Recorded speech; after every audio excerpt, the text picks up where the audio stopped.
listening to Exposed Living Be Ageless, the podcast where we drop the masks, flip the script, and talk real life, real love, and real leadership unfiltered. I'm Stacey Van Thune, coach, speaker, entrepreneur, and founder of the Exposed Living movement that's redefining what it means to live, lead, and grow at any age. We talk identity, reinvention, belief, and freedom from the bedroom to the boardroom. Yes, we go there. This is not about staying young. This is about waking up. So if you're done with the shoulds and craving more fun, more freedom, more truth, more you, then grab your favorite drink, your bestie, maybe your journal. It's time. Let's get exposed. Welcome back. Today's episode on Exposed Living is personal. You're about to meet someone who's been in my world for 5 years. Through the pivots, the identity upgrades, the chaos, the reinventions, and let's just call them bold ideas we've thrown at the universe. Brett Scott isn't just a mindset coach, a TEDx speaker, and the Success Alchemist. He's my friend. We met studying Bob Proctor during COVID. We built our dreams side by side and even flew across the world to pitch a show together called The Perspective. This was during COVID, even friends, to go on Dave Meltzer's 2-minute drills. Super fun. And we finally meet in person because, as you know, I'm in Canada, but my friend Brett is across the world in Australia. Here's some more things, though, that I love about Brett. He's one of the most honest, relentless, deeply caring individuals I know. And when the camera's on, you'll also get a little bit of his Superman, his alter ego. And I love this about him because truthfully, he's more than just my friend. He's someone I so admire, who's willing to be courageous, to be bold. And today we're going to go beyond the cape of what he wears some days. It's not on today. I should have told you this was going to come up and you should. Didn't wear it. You didn't wear it. But this episode is beyond the accolades, the awards, the titles, or the TED Talk. It's about a single dad, a dreamer, a fighter, a man who refuses to quit on his vision and doesn't just talk mindset. He literally lives it every day. This is the Brett I know, and you're about to get to know him too. Thanks for coming on the show, Mr. Brett. You know, I've heard someone else say this before, and I've never got to the point where I felt like I've got to say it, but I will say it. I have never had such a good introduction, and you could say, well, of course, because I'm your friend, but I've got plenty of friends who introduce me to people, and they never do that sort of introduction. So, number one, I thank you. I treasure you, even though we don't catch up as regularly as we know we should. Or could. It doesn't matter because, you know, it's one of those friendships that, you know, time, distance, it really doesn't matter because whenever we get back together, it's like we haven't been apart. And so I was just about to say that. It's like we can collapse the time right away. And you know what I think is so amazing? I want to be really honest around you. I know that if there's somebody that I need to talk to and can help me, you're there. And I know that I think that's one of the things I love so much about your character is that you're not just like that for me. You're like that for your friends. You're like that for your clients, for your son. You maintain your boundaries. And I love that about you. Now, I want to take us back a little bit because you and I have lived, 5 different lifetimes since COVID, who we were then and who we are now. And can you share with me over those types of things, like what is one of the beliefs that you've had in the past that you've had to let go, and how has that helped propel you to the man that you are today? That's a good question. By the way, people watching, Stacey didn't send me these questions. So no, we're unfiltered, we're unscripted. Yeah. No, and I love it that way. But just so people go, thought Brett would be more prepared. So the answer to that question, because and it's not like there's one thing, but if I had to choose one belief that I've changed to enable me to step into this new version of me, I'll use this one. I've never shared this one, but it's the first one that comes to mind.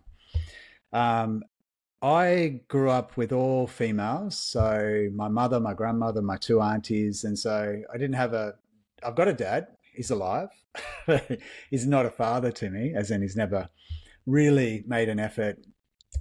So I've always had women around me, and I grew up without knowing this term back then. I grew up a feminine masculine. So a lot of my friends, like Stacey, I have I'm very able to create female friendships, and when I was a previous version of me, I definitely used that to my advantage when I was younger for manipulating women, not in a nasty, creepy way, but certainly in a way that was selfish for me to be able to know what I can say. Kind of like, that movie, What Women Want. I kind of understood what women wanted to hear, and I would give them that, and then that would help me. Not always, but more than often.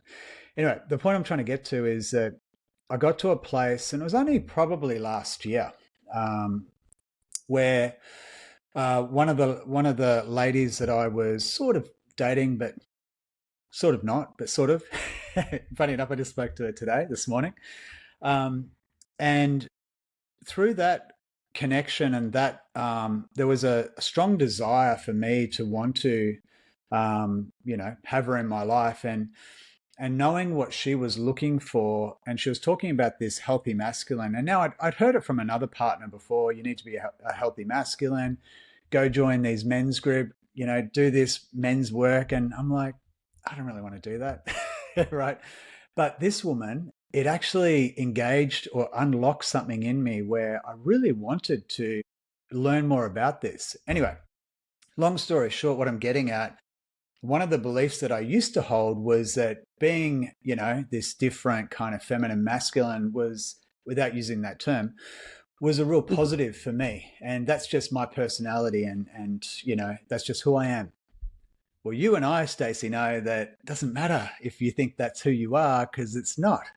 Your personality is not who you are. And any part of your personality, if you desire, you can change it. So this past year, I've absolutely been stepping into a more healthier masculine, let's just use the word masculine, stepping into a more masculine way of showing up. Now, have I perfected that? No. but I'm getting better, and I'm getting stronger, because it's like anything, it's practice. It's recognizing that you're out of it. And so it's trying to steer yourself back in and understanding different elements of that. Now, how has that benefited my life? It has enabled me to be a stronger leader. It's enabled me to have different people who usually wouldn't be able to connect with me because of my personality, that they actually feel more connected to me. They like the way that I show up. They see my videos and they think, oh, I wonder if Brett could do this. And so I said to you earlier that a lot of the work that I've done this past year has all been organic. It's all been, just me following the flow, saying yes to all these opportunities, which has been wonderful.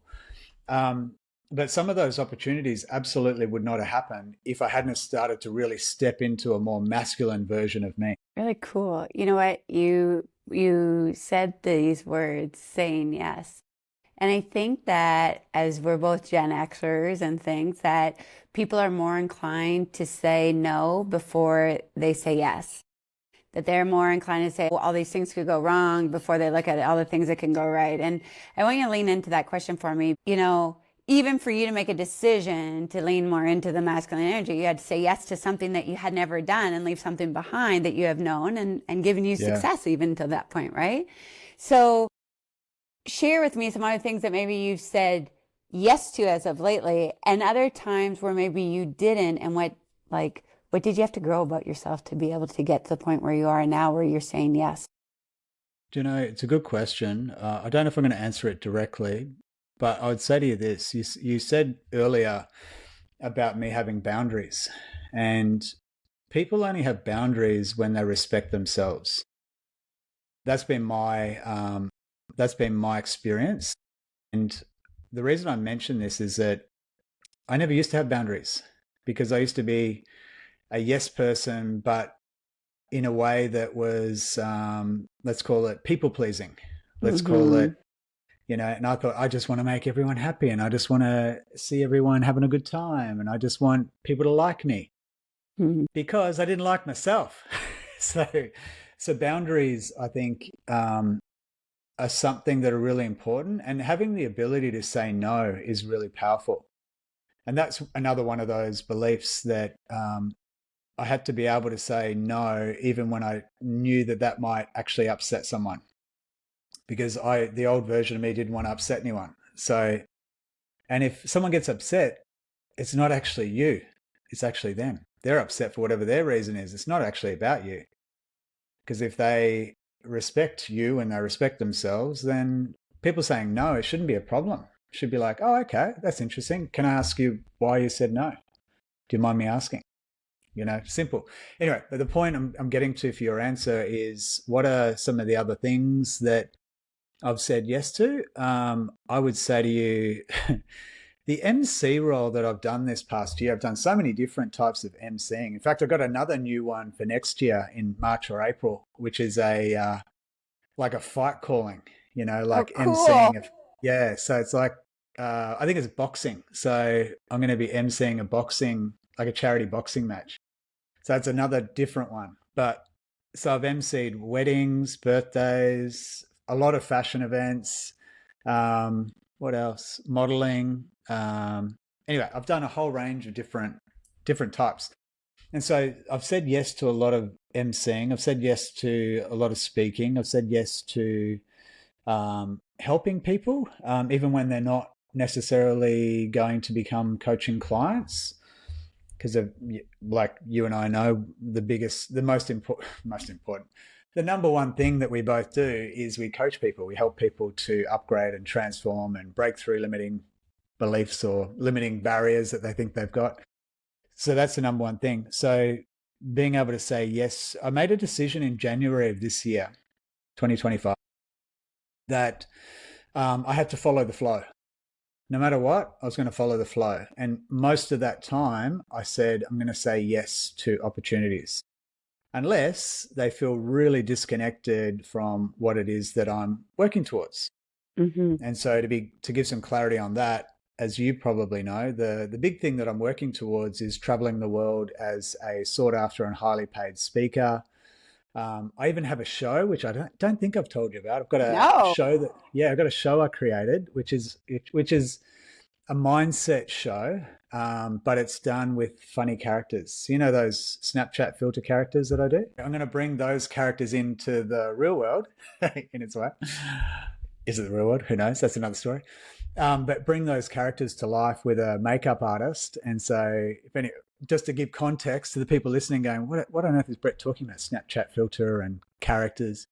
So I created via Snapchat. If you've ever used Snapchat, they have these different filters, which is you, but it's like different funny characters. And some of them, each one I look at, I come up with a funny voice or an accent. Some of them are foreign. Some of them are Australian, but they have, one's handsome Luke. He's me, but like 10 times handsomer. If that's possible. And it is. And he gets really good responses from the ladies, I tell you. And so, but the point is, these characters, they all talk into mindset. So it's not like they're just funny for the sake of it. They're actually talking into the same topic that Brett D. Scott talks into, but as the character. And so there's kind of this funny connection between the characters and myself, which is all me. And so the premise to the show is it may not be this exact name, but this is the context. This is the context of the show, which is removing the mask, because they're all me, just different characters that I created. And so they're all me. And so that's kind of the premise of the show, but it's all about helping people who come to the show to have a laugh, to be entertained. I call it edutainment, because I'm going to educate them on understanding how to use these mindset tools that we use every single day, but via these funny characters. So it's going to be very engaging and fun and funny. Might bring people up on stage. Who knows? Well, this is so fantastic. In your last couple of answers, you touched on two things I want to dive into. Just going to cut you off for 1 second, because I'm just going to say, it just came to me. You're going to be in my show. Hey! Okay, perfect.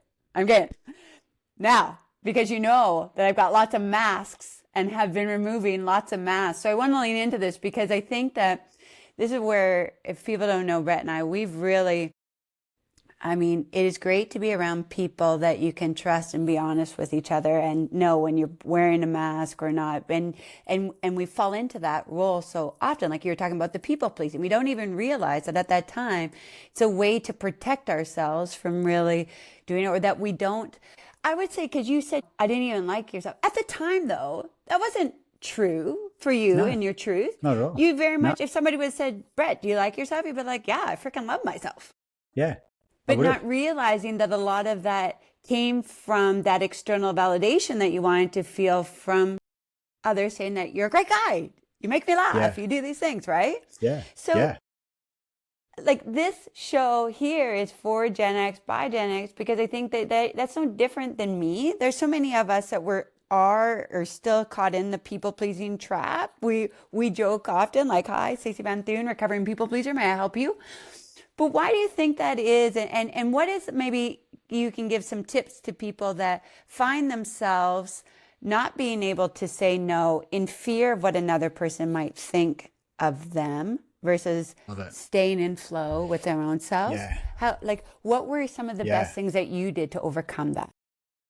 I love that you asked the question, because I was thinking, how do I cut Stacey off so I can share jump in? Yeah, because I actually had this in my mind, and then I was like, and I'm glad I didn't, because you actually just said, you asked the question. I'm like, oh my gosh. I got you, babe. I got you. You got me. You're connected. So the answer to that is the first part of the process, because I love that you said, didn't you actually think that you loved yourself back then? And the answer to that is absolutely. I wouldn't have known, because so here's the first part. What do we have to get first to be able to work on something? You got to get the awareness, right? You got to get the awareness that something's wrong. That's the first part. So I think for anyone that, especially that I work with, the first part of the process is I say to them, I pre-frame and plant seeds, as I call it, with them. I say, look, you may not be at this stage just yet, but at different points along the journey, you're going to find that your awareness increases, or you get new awareness about certain aspects of yourself, your personality. You're going to realize certain things that you thought were the truth that are no longer the truth, right? Because you evolve. Your truth is going to evolve. And so the first part of that process is understanding that there is something you're not seeing. And then when you get the awareness of it, you then can make a decision. Am I actually ready to work through this? Because I've had, and I'm sure you have as well, I'm sure you've been there just like me as well, where you're not quite ready to work through X, Y, Z. And so you got to make the decision, or they have to make the decision that they're actually ready. So people who are listening, you got to make a decision once you get the awareness that, hey, I actually need to change or upgrade or transform into this part. You got to then make the decision, am I willing? Because you're never ready. Am I willing to actually do it? And if you are, then you got to go, okay, well, what are the action steps? What are the ways that I can do that? So if we're talking about changing from a people pleaser into someone who has confidence or has self-worth, or is giving themselves a lot of self-love, because that's what it really comes down to. It's a process that takes, from my experience, takes a little bit of time. It's not an overnight, I've got it, I've got the idea, now I can stop being a people pleaser and I'll start creating boundaries and say the truth, even if it makes someone upset or angry. From my experience, it was not an easy switch, especially when you've been doing it. And this is the conscious logical mind, right? That kicks in and goes, well, I've been doing that for 20, 30, 40, 50 years, maybe. It's going to take me some time to assimilate. And so just like what I mentioned before about practice, right? It's about just getting a little bit better each day. How about I try this? How about I try it with Stacey? How about I try it with Brett? How about and so each time just rather than trying to think about how to get to this, strong, commanding person who just doesn't take any shit and, I'm going to tell these people to F off. No, you don't have to think about the end version that we sometimes get so stuck into. And then we get overwhelmed because we think, I don't know how I'm going to get there. So I say to every client, and I say to myself, I remind myself, just what can you do right now that can move the needle? How can you get a little bit better at this? So it's just practice. And so changing from that people pleaser into, a stronger version of yourself that is able to say no, or is able to speak what's really going on here. And actually what it is, it's about vulnerability. Yeah. I think that this is a cultural paradigm, and it's funny, whether we're in Australia or Canada, that a lot of us Gen Xers grew up with is this thing of like, even when you said, standing my boundaries doesn't mean you have to go tell somebody to fuck off, right? Like it's like, and yet we think almost that way. Like if it was almost brought to us that if you're not doing what other people want or expect you to do, then you're rude. And that standing up for what you want is selfish, right? Yeah. So, and we're having to override and become aware of all these things of like, it's not selfish for me to put my needs first. If I'm not putting my needs first, how can I even expect somebody else to like prioritize me? Yeah. But we were totally never taught agree. those things. No, we never were. And can I just, I missed one thing, one really Yeah, important hit thing it. for these people that are listening, especially if you're thinking, yeah, how do I change from why do I show up as this person who is, let's say, being sheepish and is following the trends and the crowd and trying to fit in? Like, why am I doing that? Well, the first part of that, because I didn't understand why am I like that. Now, why I was like that was because of what had happened for me as a young person. A lot of us, this, like from the age of 3 to 7, they say that our subconscious mind is almost completely open. Our conscious mind hasn't, properly formed. And so we're just a dumping station. So our environment, our family, our parents, our school, all of that information just gets dumped in. Now, one of those parts of information that gets dumped in, unfortunately, is some trauma. And some of that trauma, because I don't know about you, Stacey, but I can't remember a lot between 3 and 7. There's not many memories I have that I can recall immediately. And so part of that process is about, for me as a coach, is helping someone to bring to their conscious awareness, what could it be, and what could it be connected to, and who could it be connected to? So for me, when I think about why did I want everyone to like me, because my dad, in the child mind, not the adult mind, because that's why I was stuck, because I thought, I'm not really bothered by the fact my dad wasn't a dad. Hasn't I don't feel like, I don't consciously think, oh, why did my dad not be a dad? As an adult, it doesn't even faze me. But as a kid, it must have, right? Because he felt abandoned. There were times where I'd be sitting out the front of my front yard waiting for dad to pick me up, and he'd forgotten. And then there were plenty of time, like long periods of time, where he wouldn't ring, wouldn't do anything. So of course, little Brett felt abandoned, felt like he's not good enough. His dad doesn't love him. He's got new kids now. So I've got a half brother and a half sister, and he loves them and they're living with him, and Brett gets nothing. Now, the logical mind that I'm thinking of as the adult can't remember how I felt in those moments. And my mum doesn't recall me ever, complaining about the fact that, oh, where's my dad and why do you do this? Because I just wasn't a complainer. I was just always very positive. But what I also recognize in the adult version of myself as I got older is I was always afraid to share. I didn't want you, Stacey, to know that I'm stupid, that I'm, not very good at whatever it might be, and I can't figure out certain things. So I wouldn't tell you what was going on, because then you'd know I'm a fool and a fraud. But the version of me that has gotten a lot better at being able to show up, even if I look like an idiot, seemingly, is the one that Called is perception. Perception is I'm very open to being vulnerable. In fact, you've probably had this happen for you as well, where people, when I do a video, remember when we used to do live videos during COVID period? Every day we're doing a live video. And I remember there were more than a couple of people would say to me, Brett, why do you share some of those things? Like, you just share way too much. Like, I don't know why that's just, you shouldn't share all of that. Like, people can make fun of you, people can pick on you. And I said, well, they're not the people I'm trying to speak to, number one. And I can tell you that I've also had people who have reached out to me and said, thank you so much for sharing that. And that's why I do it, because I'm able to be vulnerable to help someone else. That Yeah. was the first part of that process was, okay, well, I'm not going to do it for me, but how about I do it for someone else? And then eventually it becomes about me. Wait, it's funny, right? But you know what I love about this so much, because you and I have had stories in the past, and I think anyone listening to it can appreciate this, is that we were taught that vulnerability is a weakness. We were taught that if we had to ask for help, then we weren't capable for ourselves.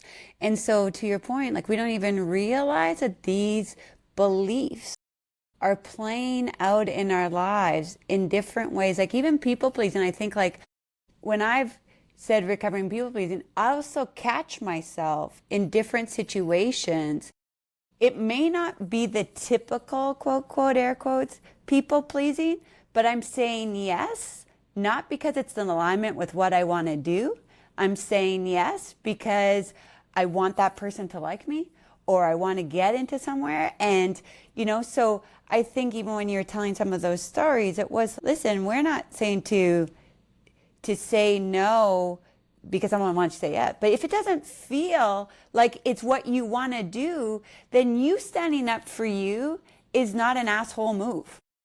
But we had to override that. And the ones around vulnerability is now like what I see some of the strongest qualities in a person, because you can't demonstrate courage or be strong without having that sense of vulnerability. Yeah. And for anyone that is listening that finds it hard to be vulnerable, and men are the best Yeah. at not being vulnerable. Yeah. Men are Because it's men are the not best. manly. Like that's what we've No. taught, right? Yeah. And actually, that's a really good point because, I said earlier that I grew up with all females. And so I thought I was unaffected by this masculinity trait of not sharing. No, I was actually one of the worst at not sharing, not asking for help, trying to figure it out myself, and then ending up, worse off because of it. So it took some time to, again, to rewrite that, reprogram something more positive. And, and I think a part of that process for everyone and every single client that I've ever worked with, and I know it's the same for you, it's exactly the same for me, at some particular point, and I would say it's also because of conditioning, we're so afraid of failing. Yeah. I don't want to fail. How do I do Yeah. this so I actually get it right from the get-go? No. No. Be like, you've got to be prepared that failure is going to happen, and it is a part of your success. Like, that's how we learn. Some of the greatest lessons are learned by getting it wrong. Yeah. And looking like an idiot sometimes. That's okay, because you'll figure it out, and then you'll be better off, and then you'll do it better the next time, and and maybe you'll get your perceived winning, from a couple of next tries down the track. But I think that number one key, I remember, and I'm sure you've heard me say this before, Stacey, but I remember when I was really thinking about Napoleon Hill in Think and Grow Rich, saying of the 500 of the most successful people that I've interviewed in the world, literally the only thing that they could all agree upon is they all made very quick decisions and they changed their minds slowly, if at all. And I remember thinking to myself, because the opposite, you named the opposite, right? Is that of the people that I've met who don't have the same level of success, what I've recognized is that some of them won't make a decision. However, if they do make a decision, they change their mind frequently all the time. And the first time I've heard that, out of, I don't know, 50 times I've read the book, I remember thinking, shit, I'm that idiot. I'm the idiot, just in the term, how I felt at that particular point, that is taking a long time to make up my mind. In fact, even with Marika, who I first worked with in Bob Proctor's network, she said to me, can I get your credit card? And I said, oh, can you give me a couple of days to work it out? And she said, no. Anyway, but the point I'm getting to is that I remember when I asked myself, why, Brett, why do you take so long to make up your mind? And I heard the answer very quickly. And I told Jack Canfield when I was on his TV show back in 2019, I said, I heard the answer to myself, which is, "You're so afraid of failing, Brett." And I said, "Okay, well, I can't accept that as an excuse anymore." And interestingly, I created my own little monkey mind interrupter that I say to myself straight away whenever I've got to make an important decision. I say to myself, I close my eyes, and I don't know if you see me using my hands on the camera, everyone, but I use my hands a lot, like I'm Italian, and I'm not. and I say to myself, I close my eyes and I say to myself, does this have an ability to get me closer to my goal? And interesting, a bit like NLP, or not NLP, a bit like kinesiology. In kinesiology, they test your body, and so maybe that's where it came from. And so I don't know, something about this feels right. If I'm leaning, maybe it looks like to your left, but if I'm leaning to my right, I go, I don't know what it is. Something about this feels right. No pun intended. And then on the flip side, if I'm going this way and I go, I don't know what it is, something about this doesn't feel right, I say no. So yes, no. I don't say maybe. I don't say give me a couple of days. I just pattern interrupt. And now, because I've done it so many times, I'm very quick at making decisions. Now, when I say that, I also know there are some decisions that actually do need a little bit of, time.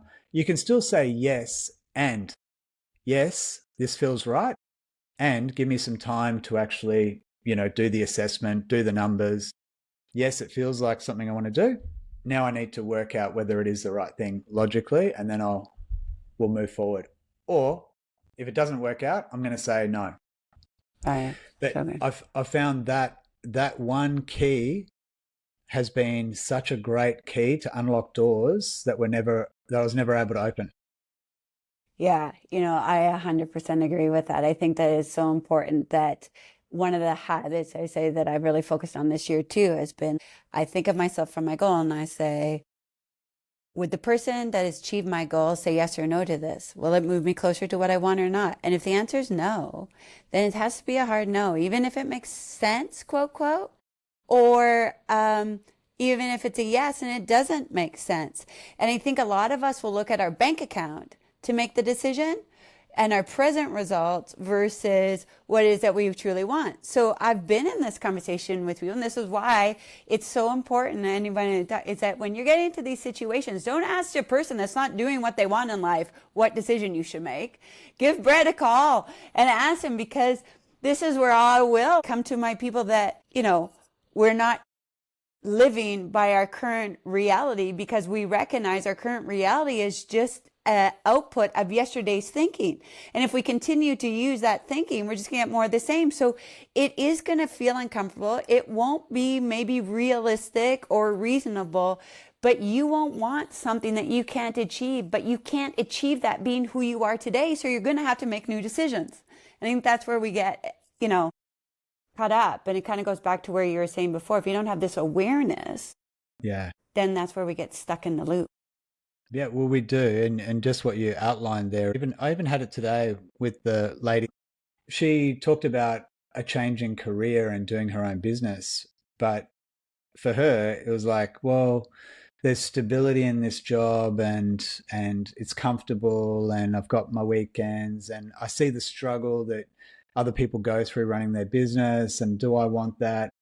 And I said to her, look, yeah, it's a much bigger struggle running your own business. However, there's a reason why a lot of people are doing their own business, especially if it's in, personal development. I said, I know for me, I'm on purpose.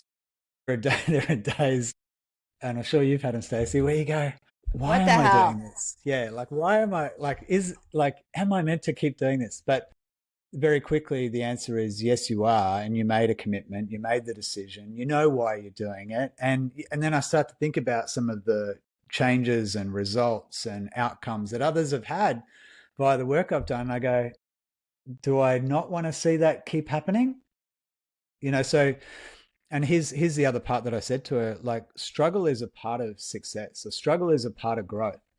You can't get growth without struggle, pain, uncomfortability, fear, all of those elements, which we sometimes look at and say they're negative, they're actually a part of, it's the duality of the two. You need both, right? And so you want to have great big outcomes, you got to understand you're probably going to have great big Challenges along the way. Challenges. Yeah. They're going to be big discomfort, but you'll have beautiful big outcomes. So you want cruisy, comfortable life with less challenges. Sure, choose that life if that's what you want.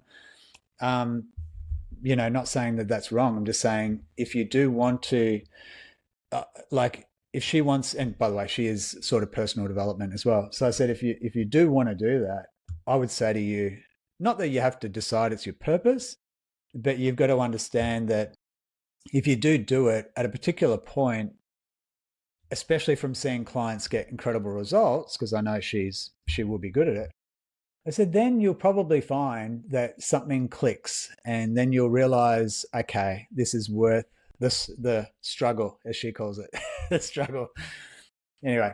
It's so good because I think too that, and you can see Brett will be back because we'll have plenty of conversations around this stuff. We could go on forever, but I think a lot of people wait for this clarity or the perfect time that you talked about earlier. And clarity comes through action. And action kind of like, so does your confidence. And you have to I would say it's been interesting because one of the things I feel like I've been really needing to strengthen the most is my courage muscle. Because with courage, then you will take the action. You will have confidence through the action and you will fall. And you may not know the exact path to get back up, but you have the confidence in yourself that you'll be okay. This too shall pass. Right. Yeah. And kind of just to continue on. And so I thank you for all those because I think that not only do you teach it, but you live it. And you being vulnerable today really helps people to understand that that's actually the way it's supposed to be. God didn't say, you've made your decision, now everything's going to be easier. And I always said, if we could have what we were intended to have, being who we are, we'd already have it. Yeah. Yeah. Oh, and it is a continual, you don't learn it you don't see the change or see the transformation and then that's it. No, it's like life. It continues until you get to that point where, of course, we pass on or we make the decision to go to the next life or go to wherever we go. Right. If you believe you've arrived, you're dead. Yeah. Yeah, exactly. Yeah. So tell me and make sure everybody knows, how can they reach Brett? What's going on in Brett's world? How do we get more of you in our lives? I would say to you, go to Facebook or Instagram is probably the easiest. And it's pretty simple. If you can see my name, it's at the Brett Scott, both with double T. It used to be at the Brett D Scott, but don't think about the D because my Instagram and Facebook got hacked. And so I had to start again. It's at the Brett Scott, all one word, on Facebook and Instagram, same name. And it's Brett D Scott. If you type in the name, searching my name, type in Brett D Scott. I'm the only Brett D Scott. And you will see a very well-dressed, suited brown suit guy. That's me. Now, that's superchargedfreedom.com or brettdscott.com is my website. So you can find me there. Hey, I will ask you one more question since you brought it up with the your website name. I have a question for you. Freedom's a big deal for you with your TED Talk and your book. Can you share for us what freedom means to you now and if that's changed over the last few years? That's a great question. I was only thinking about it yesterday. Because sometimes when I think about the freedom that I have in life, I think, am I being lazy? Am I being a bit lazy? Yesterday I was thinking, I'm so grateful to be able to, in the mornings, go to the gym. I then go and sit down and I might meditate or I write out some gratitude. I then go for a run. I think not everyone gets this sort of freedom, and then even during my days, I have meetings and I meet with people and I, do different things, but I don't do a lot of what people might call work. I'm not stuck to a desk. So I'm not working 8 or 10 hours or 12 hours a day. I'm probably working 4. And so freedom for me is being able to have choice, is being able to follow the thing that lights you up. It's about giving to yourself. It's about being able to give to yourself. I jokingly say, and it's not a joke, that there's 2 ways of being selfish. There's the selfish where it's what can I get out of life, and what are you prepared to give me? And then there's the version of selfish, which is let me give to me first, as in fill myself up with positive things that I can do, and then fill myself up so that I can pour out to others. So what can I give? So my version of selfish is, yes, I've got to look after me first, because if you're broken, if you're empty, if you're feeling like I'm unhealthy, I'm unfit, I don't love how I look, you're not going to show up your best version, and people aren't going to resonate with you. People aren't going to listen to you, probably, because they're going to go, who is this guy? He's so incongruent. He's talking about helping me to become the best version of himself, and look at him. He looks like a piece of shit. Yeah. Excuse my language. That's just my thought. I love it. And the same as when you're saying yes to a thing that you want to say no to. We think we're doing that for the other person, but really, I mean, you're not showing up there with the best attitude, with the best wanting. So it's amazing what our mind can play tricks on. So stay tuned to our listeners. We're going to get deep into this one day of like why it happens, because I know that's where Brett loves to go. And I just want to thank you, Brett, for joining me today, for showing this version of you that the world needs and loves, the relentless one, the honest one, the one who leads from heart, not from hype or what he thinks he should supposed to do. It's something I admire about you and I love about you. And I'm just grateful we could finally have this conversation today. I'm grateful for you, and I hope people recognize what I recognize in you, which is you do have this incredible big heart, and you genuinely are doing things for all the right reasons. You know, I said to someone yesterday, funny enough as well, what was I doing? Talking so much yesterday to myself and to others. But yesterday I said to someone, I purposely don't choose to spend my time with people that I energetically or even logically know they're in it for themselves.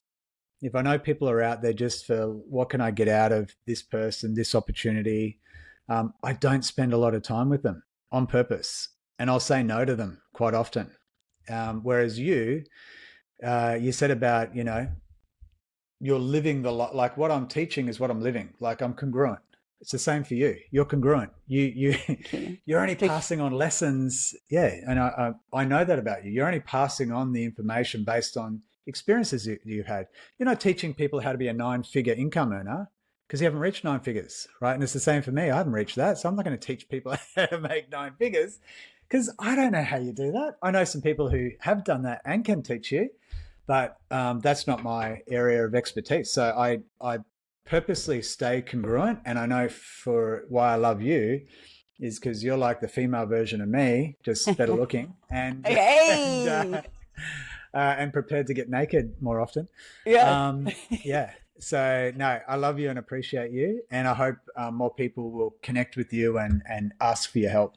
Hey, thank you. And that's where, if we were going to start this show off with Xposed Living saying, let's get naked. Because that's really what it is. If you heard anything from Brett, one thing that came loud and clear, and you'll see in his show, is like, drop the masks. If you can't live in congruence, it's not a life to be living. We have one shot at this. And so make it your own. And that's Xposed Living. Be bold, be real. Be ageless, and never stop becoming. Till next time. Bye. That's it for today's episode of Xposed Living, Be Ageless. But this is just the beginning. If this episode made you feel something, share it. Tag me. Send it to a friend. Let's start the conversation we can be having all along. No shame, no guilt. Unfiltered, raw, real, exposed. And if you're ready to go deeper, join us inside the Xposed Living Facebook community, where we take this work off the podcast and into real life. Know this, your change starts when your excuses die. Because this life, this one wild, ageless, unforgettable life, is waiting on you. This is your time. This is your truth.